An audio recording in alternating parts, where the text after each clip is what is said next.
From a collection of unmitigated pedantry, the blog of history professor Bret Devereaux. No Man's Land, Part 1. The Trench Stalemate. This week and next, I want to build a bit off of our discussion of Victoria II and talk a bit about World War I, and in particular, the trench stalemate on the Western Front. That trench stalemate is, in many countries, synonymous with the war itself. Of course, the war was much larger than that, and while trenches, machine guns, and artillery appeared everywhere in the war, not all fronts devolved into the static trench warfare of the Western Front. The Eastern Front, for instance, was always too large for this, though trench systems developed in areas of frequent fighting, while battles in Mesopotamia and the Levant always had the desert as a vast, open, but also logistically challenging flank. Nevertheless, the experience of the Western Front was extremely important. The disaster of the First World War both broke and made nations. Yet precisely because it was so formative, World War I, its generals, tactics, and battles, are often shrouded in national myths and unquestioned assumptions. What I want to focus on here is the disconnect between the popular conception of how trench warfare actually worked and the actual conditions that produced trench warfare. This week, we're going to look at the problem, both the popular perception of what the problem is and what the actual problem of trench warfare is. This is both to set the groundwork for the next post, which will discuss the ways that this stalemate was and wasn't broken, but it also serves to handily dismiss some of the easy solutions that are often offered which don't solve the actual problem, but merely solve the imaginary one. One thing I should note I am not going to do here is discuss specific battles or specific generals. If you are expecting an all-round defense of World War I generalship, you will not find it here. While there has been a tendency of historians to revisit, fairly, I think, the tarnished reputations of many of the commanders of World War I think it is also broadly indisputable that the First World War saw more than its share of stunning command incompetence. For what it is worth, I generally consider Luigi Cadorna, Italian Chief of Staff, 1914 to 1917, to have been the worst general I know of. I may run a B-side addendum to these posts on why I think Cadorna deserves this unique dishonor, especially given how stiff the competition in World War I is for terrible generalship. On the other hand, as will soon become apparent, I think that, quite to the contrary of the popular perception that this or that easy solution was available, many World War I generals were presented by what was a fundamentally unsolvable problem. At least, unsolvable with the technologies and armies they had to work with. Nevertheless, even within an unsolvable problem, one may discern different degrees of quality, in part in the speed with which someone realizes that the problem is unsolvable and adjusts accordingly. Some generals did this. Some did not. Naturally, though, we need a jumping-off point for the popular perception of trench warfare, and if you've paid any attention to the thumbnail, you already know what it is.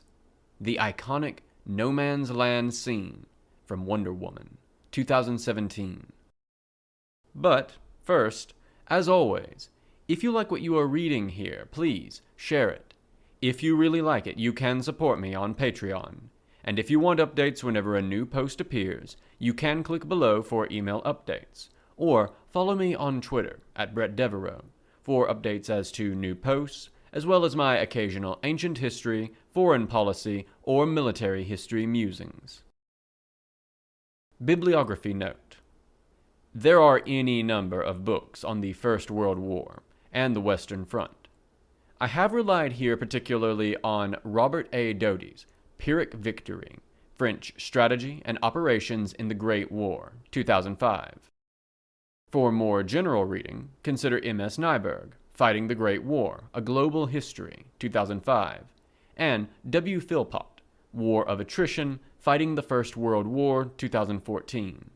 For an overview of the technological and social factors that led to this point, delivered in an accessible, for the layman manner, see W. E. Lee, Waging War, 2016, chapters 9 to 11. For a campaign history of the war, my own favorite is the now rather aged J. L. Stokesbury, A Short History of World War I, 1981. For the dry, sardonic prose, as much as for the quite capable narrative of the war. That No Man's Land Scene. A quick walkthrough of what I think are the key points in the scene here. We start in what is apparently a frontline trench position somewhere in Flanders, although, as we'll see, it is surprisingly densely held and also both surprisingly dry and overbuilt, but also lacks any machine gun positions. It's held by British troops. After a shell goes off, which no one reacts much to, Steve Trevor explains to Wonder Woman that, quote, "This is no man's land," end quote. Which is not true. They're in a trench, which is definitionally not no man's land. Quote, "Means no man can cross it," end quote. Which is also not correct, by the by. No man's land was called that because no one held it, and so it belonged to no man.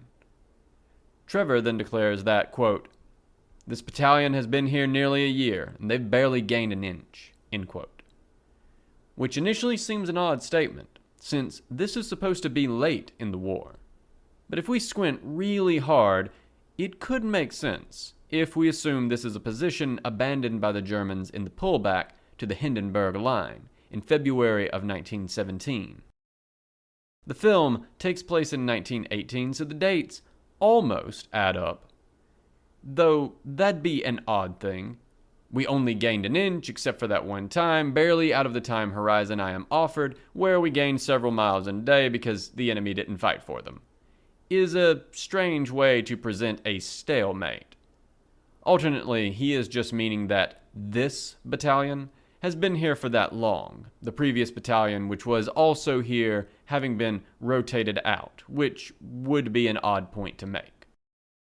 Also, if I may stop here for a moment, but Hollywood writers, please go to your computer, go to Wikipedia, and look up the sizes of various military units. A British battalion in World War I was notionally 1,000 men, though by 1918, they're all going to be under strength to one degree or another. These aren't independent maneuvering units. Battalions do not launch major independent attacks, but rather are components of attacks, generally launched at the divisional level. Steve Trevor has just patiently explained to Wonder Woman that his car seat has been stuck in that parking space for almost a year. Yes, it has, because it is attached to the car. It is the car that hasn't moved. The word you were looking for here was brigade, or more likely, division. This is a seemingly perennial problem in movies that have no sense of how large particular units are or what sort of tasks are appropriate for what unit size. Though screenwriters do love battalions, I assume because it has that word, battle, in it. Steve Trevor then explains that this lack of movement is because there are, quote, "a bunch of Germans pointing machine guns at every square inch of this place," end quote. Wonder Woman then decides to charge over no man's land, which is a vast expanse of blasted ground. Because she is basically immune to bullets, she absorbs the machine gun fire and deflects a mortar with her shield. How this solves the fragmentation issue is beyond me. Because the machine gunners are distracted, the British troops can swarm up out of their trench and charge and seize the opposing position. This in turn causes a break in the front, which allows our heroes to slip through the German lines and continue their mission. Image: Wonder Woman blocking machine gun fire with her shield. Image description: This shot is so good, but a solid representation of warfare in World War I, it is not. End of image description. Apart from its story utility, and don't get me wrong, as a scene in a story, this bit is fantastic. It's easily the defining scene for the character in the film, and honestly the franchise. The scene serves to drive home some of the basics of the popular conception of trench warfare in World War I. Namely, 1. The primary obstacle to a successful assault was crossing no man's land. 2. The primary obstacle to that was machine gun fire, such that drawing all of the fire would be sufficient to enable an attack. 3.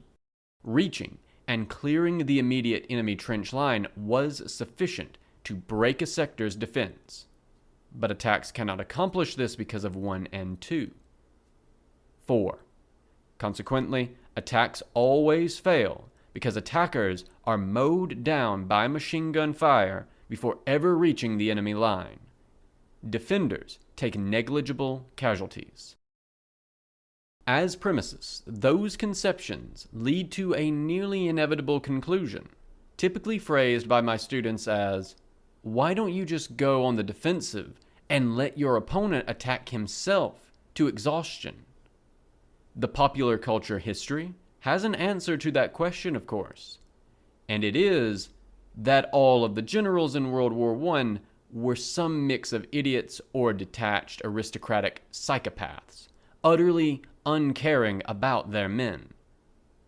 And every part of that, from the premises to the conclusion, is some degree of wrong. Some of the premises are straight up wrong, others are deceptive half-truths, and all of the rest of it collapses from the broken foundation.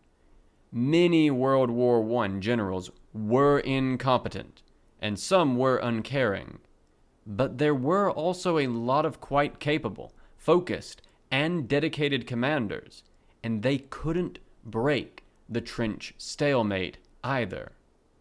Wonder Woman couldn't have done it either, but to understand why, we need to understand what creates the trench stalemate, because machine guns aren't enough. What looks to be the problem? The trench stalemate is the result of a fairly complicated interaction of weapons which create a novel tactical problem.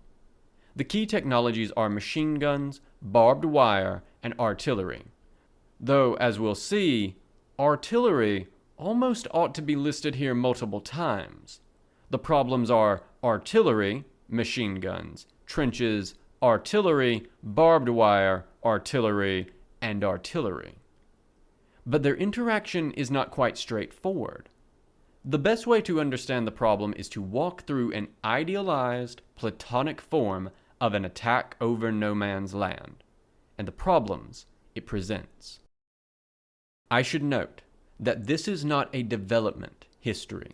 I am not walking through these innovations in the order that they are deployed, just in the order that makes sense. If you want a development history, see the bibliography above. In practice, many of these problems were at least partly anticipated, or otherwise realized quite quickly, so almost all of the main components here, at least, began appearing together fairly quickly in 1914. Image: Photograph of French 75 light field gun.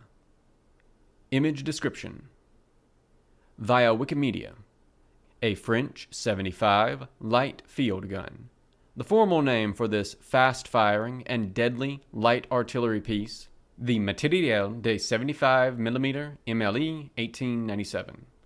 Brutally effective in its role, the gun suffered from the fact that trench warfare increasingly prioritized heavy artillery over light, fast-moving field guns, like this one. End of image description. So, the first problem: artillery. Neither side starts the war in trenches. Rather, the war starts with large armies, consisting mostly of infantry with rifles, backed up by smaller amounts of cavalry for scouting duties, who typically fight dismounted because this is 1914, not 1814, and substantial amounts of artillery, mostly smaller caliber direct fire. Note 1. Direct fire here means the guns fire on a low trajectory. You are more or less pointing them where you want the shell to go and shooting straight at it, as you might with a traditional firearm. End of note 1. Guns. Maneuvering in the open, trying to do fancy things like flanking and enveloping attacks to win by movement rather than by brute attrition. Though it is worth noting that this war of maneuver is also the period of the highest casualties on a per-day basis. The tremendous lethality of those weapons, both rifles that are accurate for hundreds of yards, machine guns that can deny entire areas of the battlefield to infantry, and the artillery, which is utterly murderous against any infantry it can see, and by far the most lethal part of the equation. All of that demands trenches.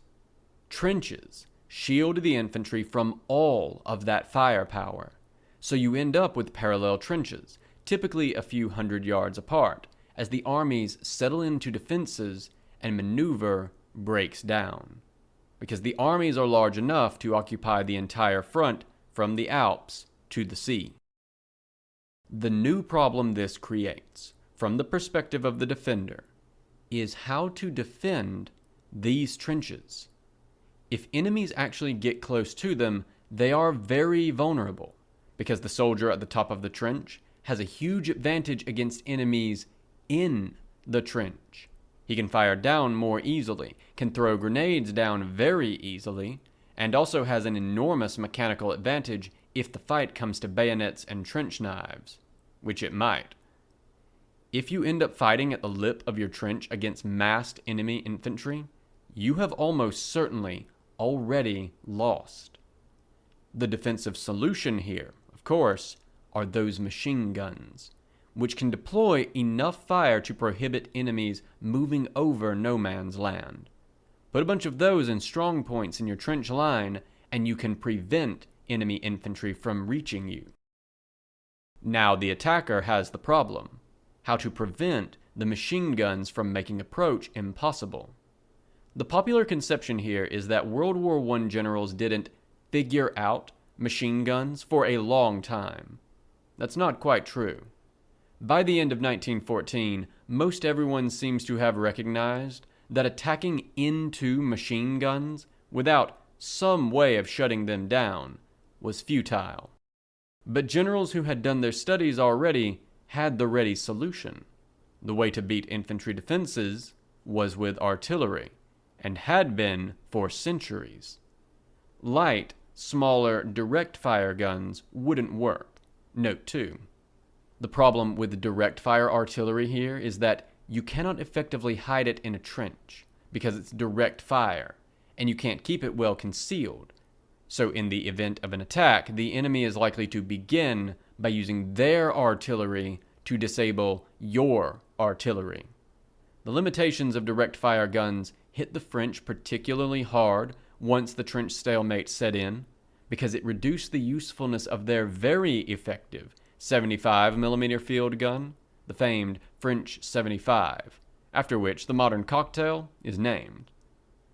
That didn't make direct fire guns useless, but it put a lot more importance on much heavier indirect fire artillery. End of note 2. But heavy indirect fire howitzers could. Now, landing a shell directly in a trench was hard, and trenches were already being zigzagged to prevent shell fragments flying down the whole line anyway, so actually annihilating the defenses wasn't quite in the cards. Though, heavy shells designed to penetrate the ground with large, high-explosive payloads could heave 100 meters of trench, along with all of their inhabitants, up into the air at a stretch, with predictably fatal results. But anyone fool enough to be standing out during a barrage would be killed, so your artillery could force enemy gunners to hide in deep dugouts designed to resist artillery. Machine gunners hiding in deep dugouts can't fire their machine guns at your approaching infantry. And now we have the race to the parapet. The attacker opens with a barrage, which has two purposes: silence enemy artillery, which could utterly ruin the attack if it isn't knocked out, and second, to disable the machine guns, knock out some directly, force the crews of the rest to flee underground. But attacking infantry can't occupy a position its own artillery is shelling. So, there is some gap between when the shells stop and when the attack arrives. In that gap, the defender is going to rush to set up their machine guns, while the attacker rushes to get to the lip of the trench. First one to get into position is going to inflict a terrible slaughter on the other. Image: World War I barbed wire emplacements. Image description: via Wikimedia, World War I era barbed wire emplacements. Note just how much wire is being used here. End of image description. Now the defender begins to look for ways to slant the race to his advantage. One option is better dugouts, and indeed, there is fairly rapid development in sophistication here, with artillery-resistant shelters dug many meters underground, often reinforced with lots of concrete. Artillery, which could have torn apart the long-prepared, expensive fortresses of a few decades earlier, struggle to actually kill all of the infantry in such positions. Though, they can bury them alive, and men hiding in a dugout are, of course, not at the parapet ready to fire. The other option was to slow the enemy advance, and here came barbed wire. One misconception to clear up here. The barbed wire here is not like you would see on a fence, like an animal pen, or as an anti-climb device at the top of a chain-link fence. It is not a single wire or a set of parallel wires. Rather, it is set out in giant coils, like massive hay bales of barbed wire, or else strung in large numbers of interwoven strands held up with wooden or metal posts. And there isn't merely one line of it, but multiple lines deep. If the attacker goes in with no preparation, the result will be sadly predictable, even without machine guns. Troops will get stuck at the wire, or worse yet, on the wire, and then get shot to pieces. But even if troops have wire cutters, cutting the wire and clearing passages through it will still slow them down. And this is a race. Image: World War I barbed wire construction. Image description: also via Wikimedia, another example of the ways in which barbed wire might be deployed. End of image description. So far, we haven't strayed very far from the popular conception of how this all works. It's a bit more complicated, to be sure, but we're still looking at a system of prohibitive defense, where it seems just foolish to attack at all, because so many advantages are on the side of the defender. Which means, it is now time for the actual problem. Because the generals on the attacking side, and it is worth remembering that Germany, Austria-Hungary, Britain, France, and Italy all took their turns being the attacker on the narrower Western and Italian fronts, defined by continuous, unbroken trench lines. The Eastern Front was somewhat more open, were actively looking for ways out of the trench stalemate. We've already discussed one effort to get out, poison gas, and why it didn't succeed. But there was a more immediate solution. After all, every field manual said the solution to weakening infantry positions on the field was artillery. Sure, trenches and dugouts made infantry resistant to artillery, but that didn't make them immune to it. So what if we used more artillery? So, by the Second Battle of Artois, May 1915, the barrage was 4 days long and included 293 heavy guns and 1,075 lighter pieces. At Verdun, February 1916, the Germans brought in 1,201 guns, mostly heavy indirect fire artillery, of which the Germans had more than the French, with a shifting barrage that expected to fire 2 million shells in the first 6 days and 4 million during the first 18 days. At the Somme, 1916, the British barrage lasted from the 24th of June to the attack on July 1st, so a 7-day barrage. A shorter barrage was proposed, but could not be managed because the British didn't have enough guns to throw enough shells in the shorter time frame. A longer barrage was also out. The British didn't have the shells for it. By Passchendaele, 1917, the British were deploying some 3,000 artillery pieces, one for every 15 yards of frontage they were attacking. These efforts didn't merely get to be more, but also more complex. It was recognized that if the infantry could start their advance while the shells were still falling, that would give them an advantage in the race to the parapet. The solution was the creeping barrage, which slowly lifted, moving further toward the enemy's rear. These could be run by carefully planned timetable, but disaster might strike if the infantry moved too slow or the barrage lifted too early. Or, if you could guarantee observation by aircraft, be lifted based on your own movements, inasmuch as your aircraft pilots, with their Mk1 eyeballs, could tell what was happening below them. If you think this was all very simple, here is the Army barrage map for the Battle of Passchendaele, with the various timed lifting barrage lines. Image: barrage map for the Battle of Passchendaele. Image description: via Wikipedia, the British Army barrage map for the Battle of Passchendaele, 1917. End of image description. I find that most casual students of military history assume that these barrages generally failed. I suspect this has a lot to do with how certain attacks with ineffective barrages, for example, the Somme generally, the ANZAC, the Anzac Corps' attack at Passchendaele, have ended up as emblematic of the entire war, and in some cases, nationality-defining events, in the English language discussion. And, absolutely, sometimes the barrages just failed, and attacks were stopped cold with terrible losses. But rather more frequently, the barrages worked. They inflicted tremendous casualties on defenders, and allowed the attackers to win the race to the parapet, which in turn meant the remaining defenders were likely to be swiftly grenaded or bayoneted. This is part of why World War I commanders continued to believe that they were on the verge of a breakthrough, that each attack had come so close, because initially there were often promising gains. They were wrong, of course, about being that close, but opening attacks regularly overran the initial enemy position.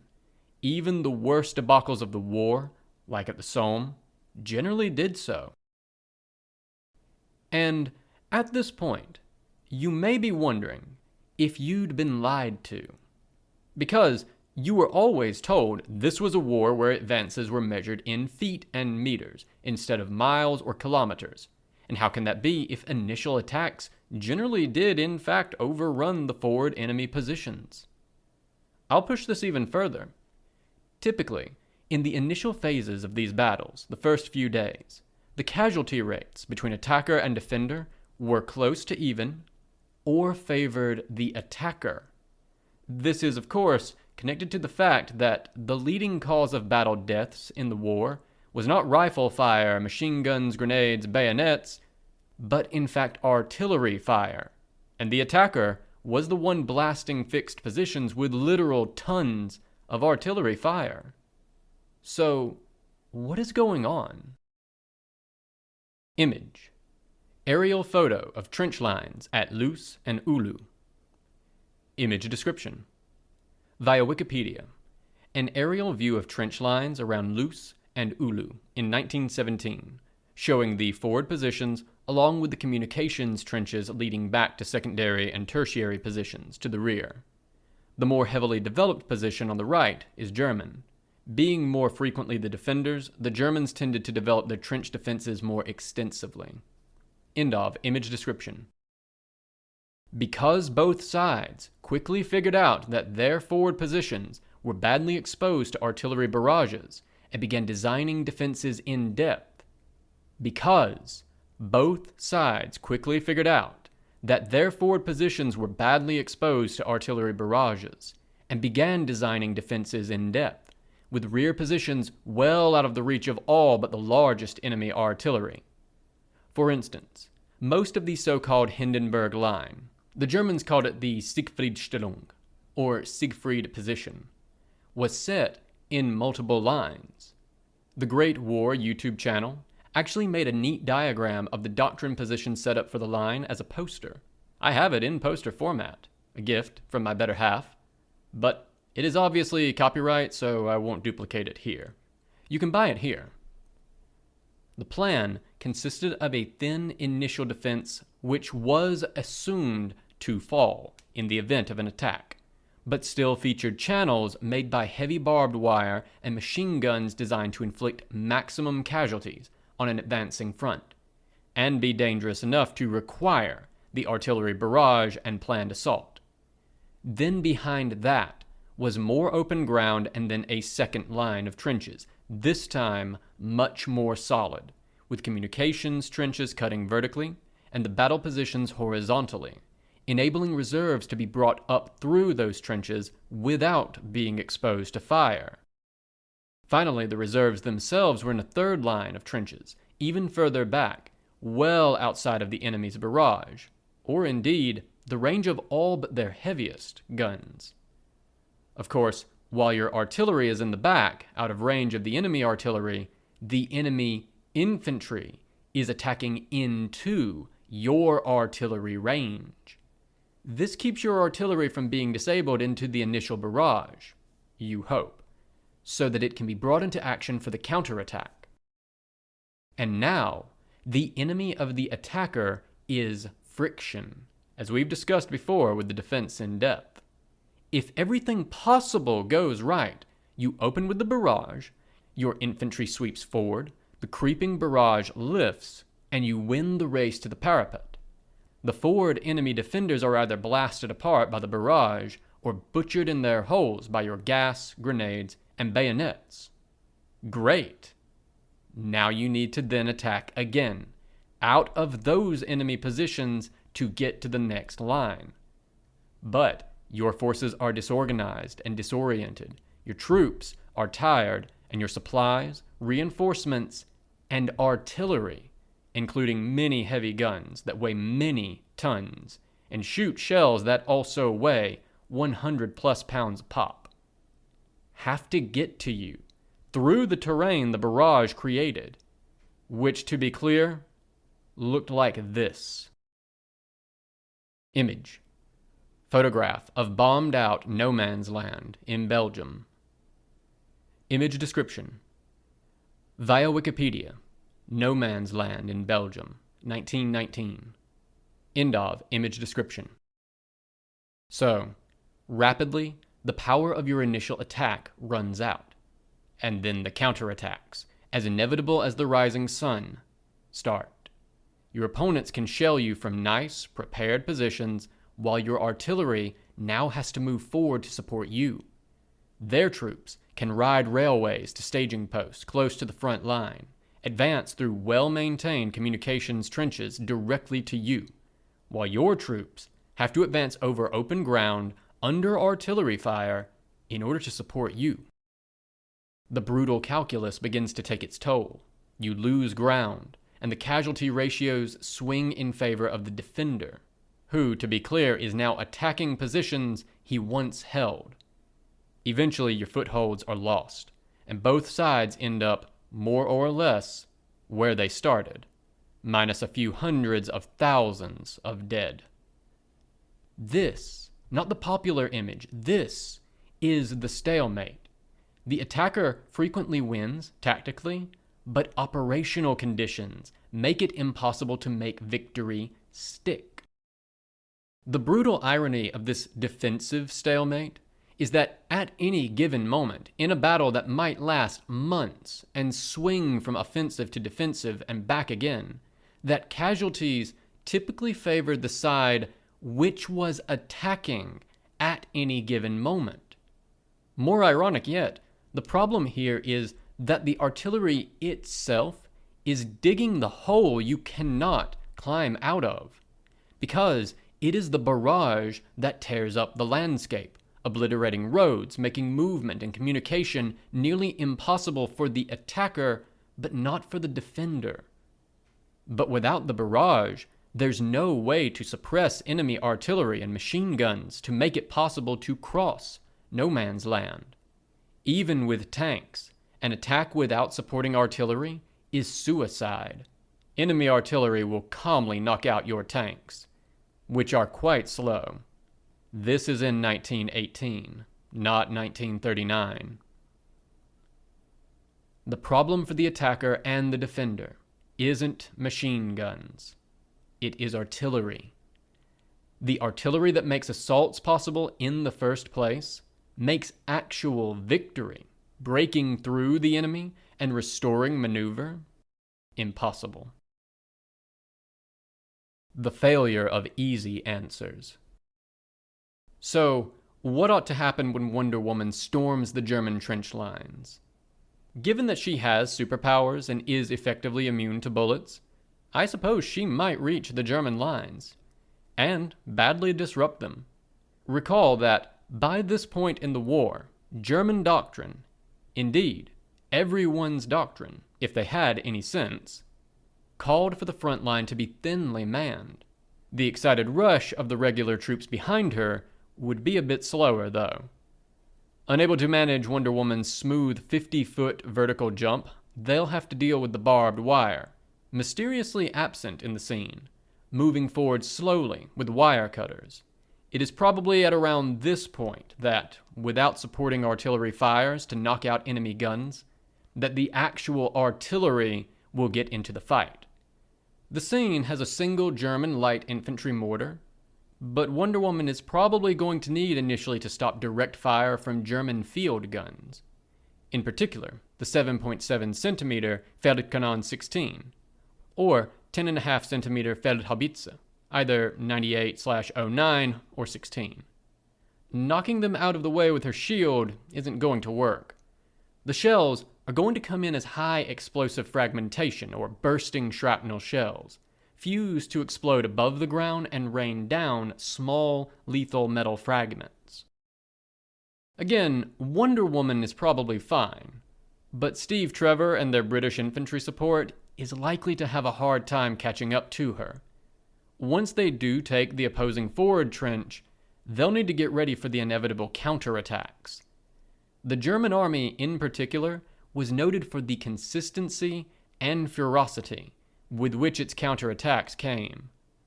But without preparation, there is functionally zero chance that the British artillery was ready to move up to support this new position. So Wonder Woman's supporting infantry is going to be in a lot of trouble, likely blasted by whatever heavy artillery is available in the sector, before being violently shoved out of position by something a lot bigger than just an infantry battalion.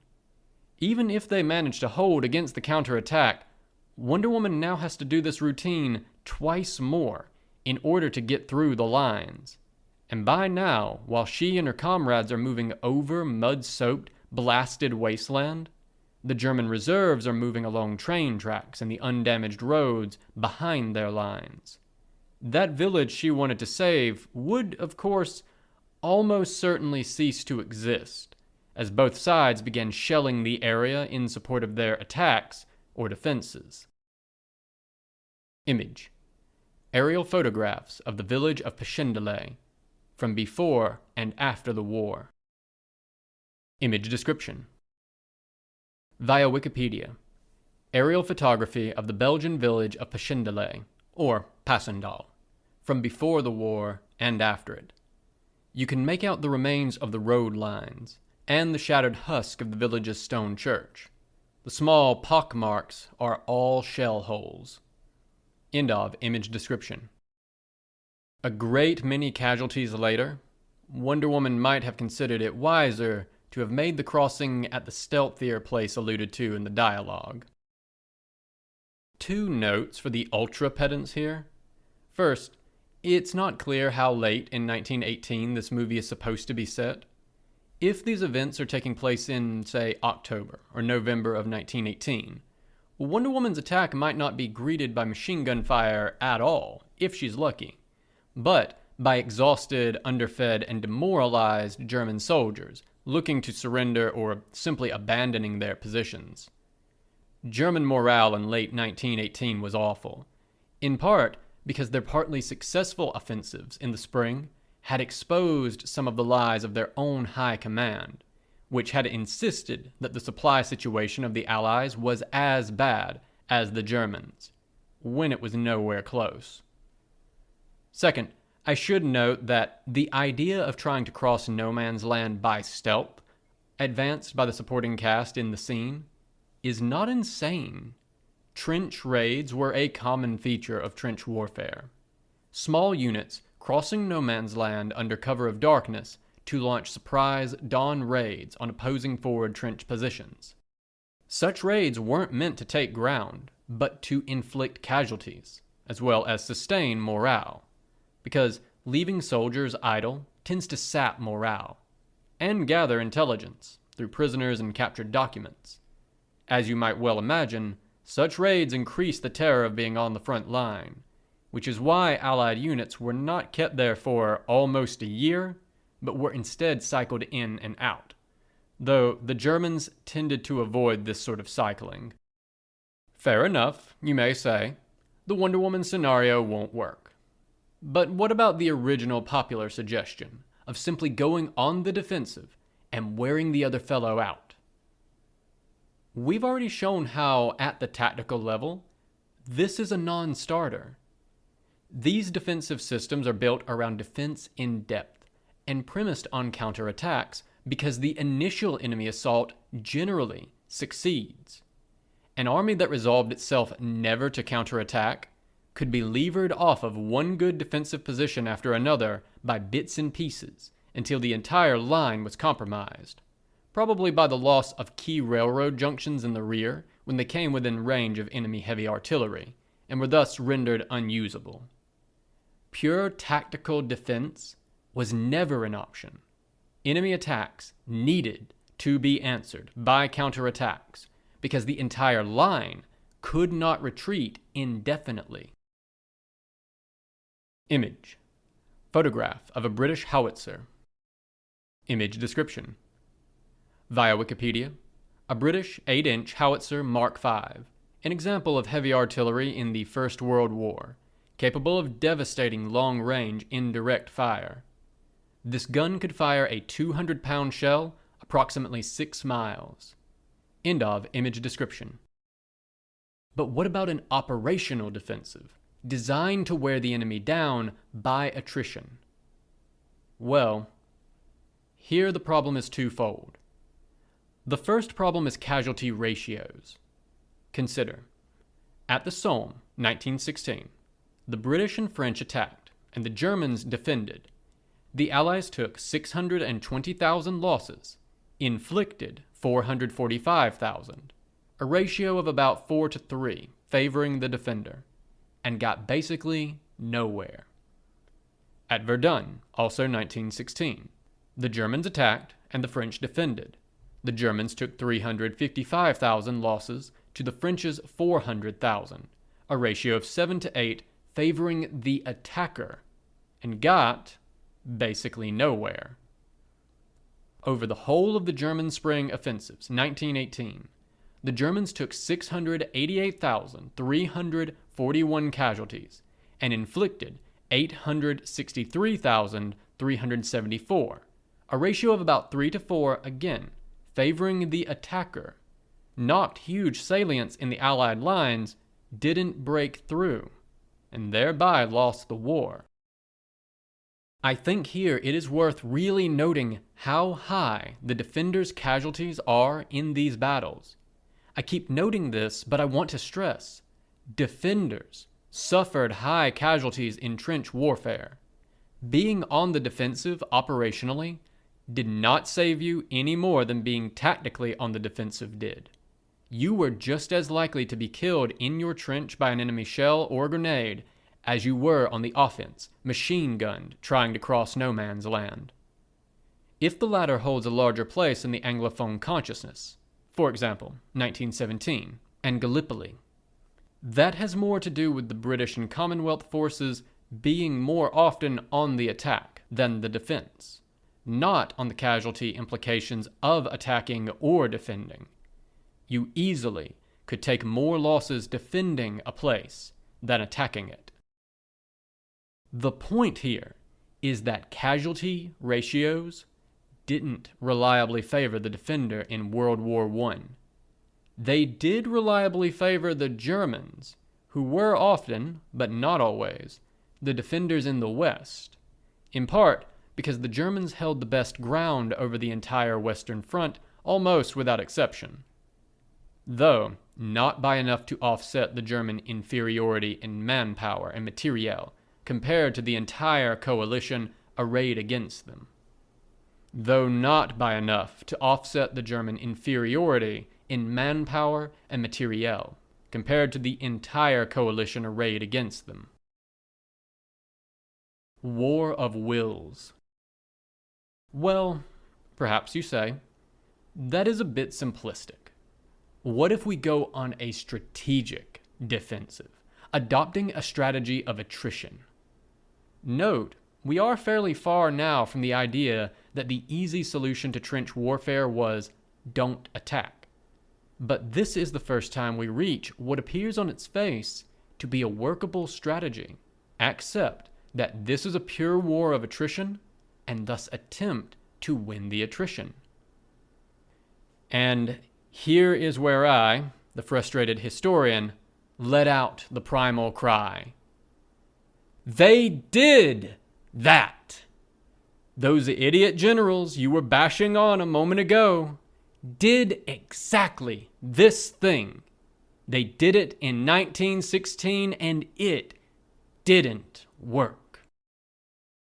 As Robert Doty, original citation, notes quite effectively, after the desperate search in 1915 for ways either around the trench stalemate or through it, either way, trying to restore a war of maneuver, Joseph Joffre, French chief of the army staff, settled on a strategic plan coordinating British, Italian, French, and Russian actions, designed around a strategy of rupture, by which what was meant was that if all of the Allies focused on attrition in each of their various theaters, eventually one theater would break for lack of resources. That's the rupture. He was pretty damn explicit about this, writing about the war as a, quote, struggle of attrition, end quote, in May 1915, and setting a plan of action in December of 1915 to, quote, do everything they can to attrit the adversary, end quote. Joffre's plan did not go perfectly. The German offensive at Verdun upset the timetables. But it did, in fact, mean lower French losses in 1916 than in 1915 or 1914, and more severe German losses. Meanwhile, the German commander, Erich von Falkenhayn, would at least subsequently claim to have been trying to do the same thing, achieve favorable casualty ratios in a war of attrition, with his set piece being the Battle of Verdun, designed to draw the French into bloody and useless repeated counterattacks on ground that favored the Germans. There remains a lot of argument and uncertainty as to if that attritional strategy was the original plan or merely Falkenhayn's excuse for the failure to achieve meaningful strategic objectives at Verdun. In the end, the Verdun strategy if that was the strategy. Failed because while the Germans could get their favorable ratio on the attack, it slipped away from them in the inevitable French counterattacks. But as Clausewitz reminds us, drink, will, both political and popular, is a factor in war too. Indeed, it is one of the factors as part of the Clausewitzian trinity. Both Joffrey and Falkenhayn had, to an extent, seen that the war was going to run until one side ran out of soldiers and material and aimed to win that long, grueling war, for which they were both promptly fired. The solution to the war, which said that all one needed to do was sacrifice a few more million soldiers and wait 2 or perhaps 3 or maybe even 4 more years for the enemy to run out first, was unacceptable to either the political leaders or the public.